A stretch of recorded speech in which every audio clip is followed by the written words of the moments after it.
All right, good morning, everyone. Today is Thursday, April 23rd. And as always, I'm going to start with going over our lessons that we worked on last time and then the lessons that we're going to complete today.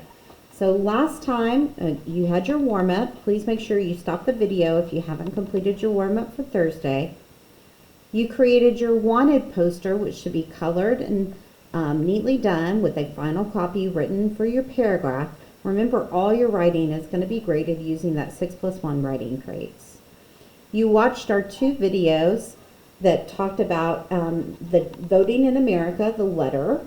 We also used our pre-reading strategies. We looked at some vocabulary and some decoding strategies. We close read it together. You read it independently. And we also looked at some comprehension questions, things that are right there in the text, and then also some questions that you have to use your inferencing skills. So for today, we're going to go ahead and mark off. If you haven't already done your warm-up, please go ahead and make sure you have.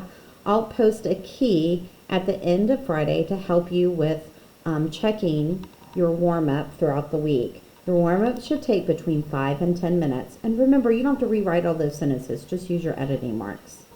We're going to go over in our video today the vocabulary and the comprehension questions. We're going to start your graphic organizer, and then you're going to finish your graphic organizer and write 1 paragraph. So our video is going to take about 15 minutes today. You're going to need about another 15 minutes to finish your comprehension questions, maybe about 10 minutes to finish your graphic organizer, and then maybe just about 10 minutes to rewrite your organizer into a paragraph. All right, so here we go. Go ahead and get out your reading. And we're going to start with our vocabulary. So everyone turn to your reading packet and look at page 19 where it says April 23rd. And we're going to look at our vocabulary real quick. To amend something means to change it. And to be eligible means that you have the right. You have the right to do it. You're able to do it. To exercise, it's not the physical exercise. If you're going to exercise your right to vote, you use it. You use your right to vote. To impact something is to have an effect. Some of these you may already know, so you don't have to write them all down, only if you need them. And to implement something is to put it into action.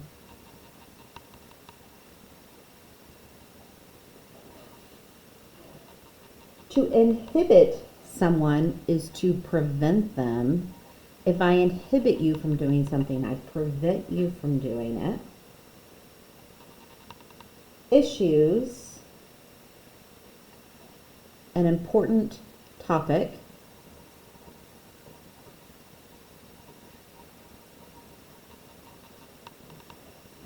And potential,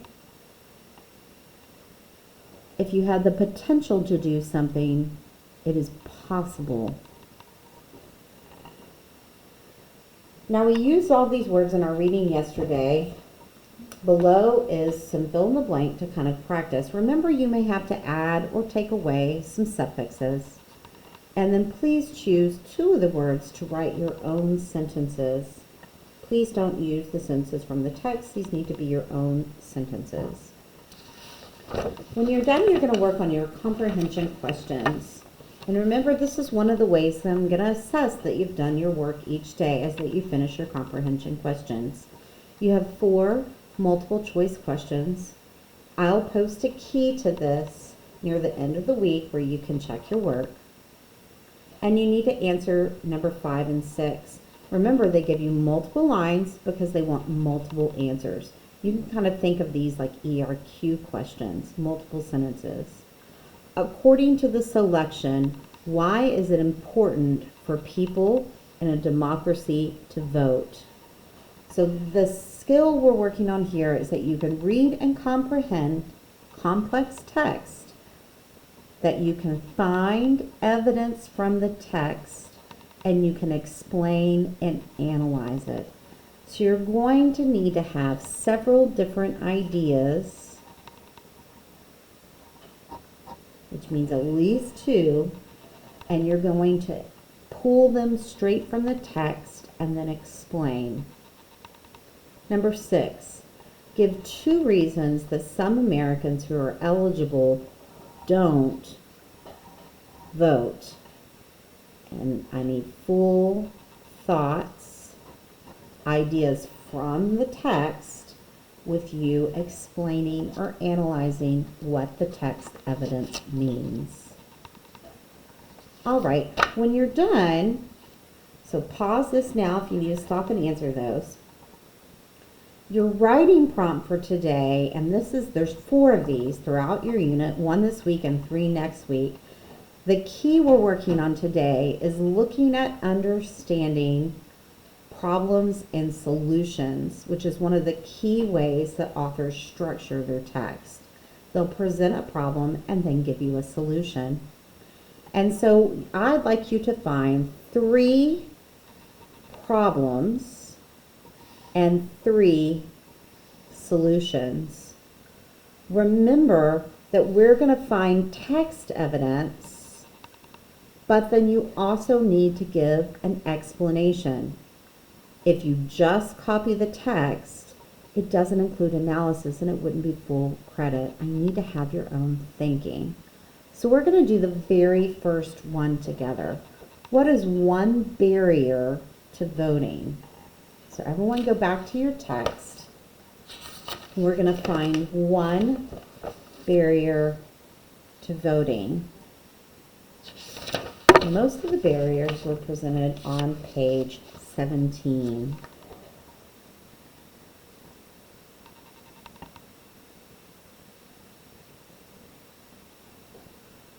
All right, so I'm going to start here. There's lots of things. There's even things up here, but I'm going to start right here. It says that sometimes people make mistakes filling out the registration form. So that's my text evidence. Quote, some people make mistakes filling out the registration form. Quote. Now I have to explain or give more details. I can't just write a quote and take credit for it. So I'm going to go back to the text and read the section and see if I have some more ideas that I can add to it, details. One barrier to voting is the voter registration process itself. Some places don't have enough staff to enter all the new registrations before an election. Some people make mistakes filling out the registration form. This can even prevent someone from being allowed to vote. In many other democracies, the government takes the responsibility of registering everyone when they become old enough. Automatic voter registration would probably improve voter turnout in the United States. So what are some things that might be a mistake on a voter registration form? What can I add about this? What if they write the address or type their address in wrong? They wouldn't be able to get their information, would they? If they make a mistake, and you can write your own idea or mine, like an incorrect address,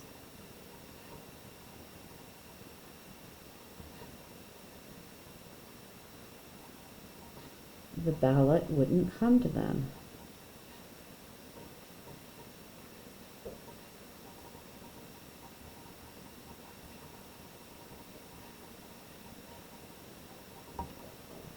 If you need more space, just keep going, or you could keep going down, or use your extra paper that I've left with you.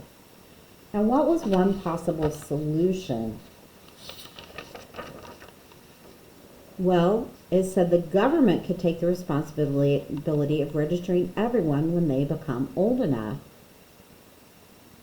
The government could take responsibility.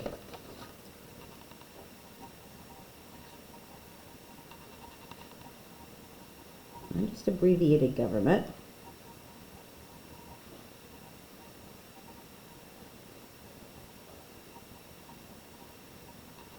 And I'm not going to write the whole thing because I think that's enough, but I need to explain it. I got to give my own thinking. So when a person's old enough,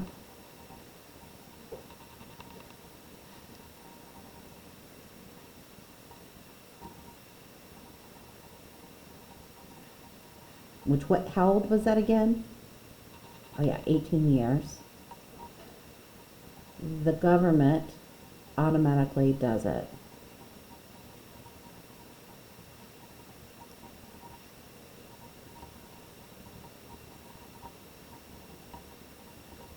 All right. So if you like my ideas, you're welcome to write them. But I need 2 more text quotes, citations that tell me what is a problem that keeps people, a barrier, keeps them from voting. And 2 solutions. And this is things that were in the text. So remember that when you're writing, it didn't ask just your opinion. It wants to know what the text said. So you're going to finish your vocabulary and your comprehension questions. You're going to finish filling out your graphic organizer.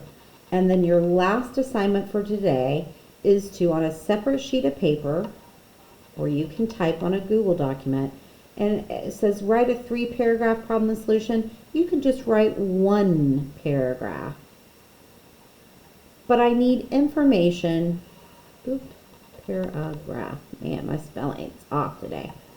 But I do need all the information from your organizer. So you don't need to write everything out up here. You're just going to write enough for you to be able to understand. Remember that when you're doing your paragraph, you do need to edit it for writing conventions. You need to make sure that you put your evidence in quotes. And you need to make sure that you fully explain how your quote supports your thinking. Now I'm going to go ahead and start us off. We know that paragraphs need a topic sentence. Your topic sentence always tells you what your paragraph is going to be about.